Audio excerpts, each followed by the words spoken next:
What is the common thing about these people?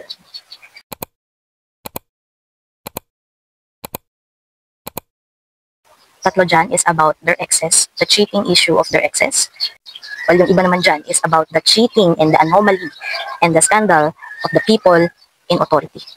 The common thing about all of them is they have issues from the past about cheating. Lahat ng mga issues na yun, pinag-uusapan ngayon. Bakit? That's the power of retrograde. At hindi lang basta iisang planeta ang nagre-retrograde. 5 planeta ang nagre-retrograde. Retrograde is a reflective period where binabalikan natin yung mga bagay, mga issues, mga problema from the past. It's calling us for an inward reflection. And lahat to has to come to light at kailangan siyang pag-usapan para makausad yung mga taong nasaktan, malinawan yung mga taong sinaktan. We are having a new moon on November 20 that is going to make a grand trine to all these 5 planets in retrograde. And I hope that those people who are reflecting right now will find peace, clarity, and healing so that they can move forward and make a brand new start. And of course, we can learn a lesson from all of this. At kung isa ka man sa mga may binabalikan ng mga issues at mga problema from the past, confront it, resolve it, and move forward from it.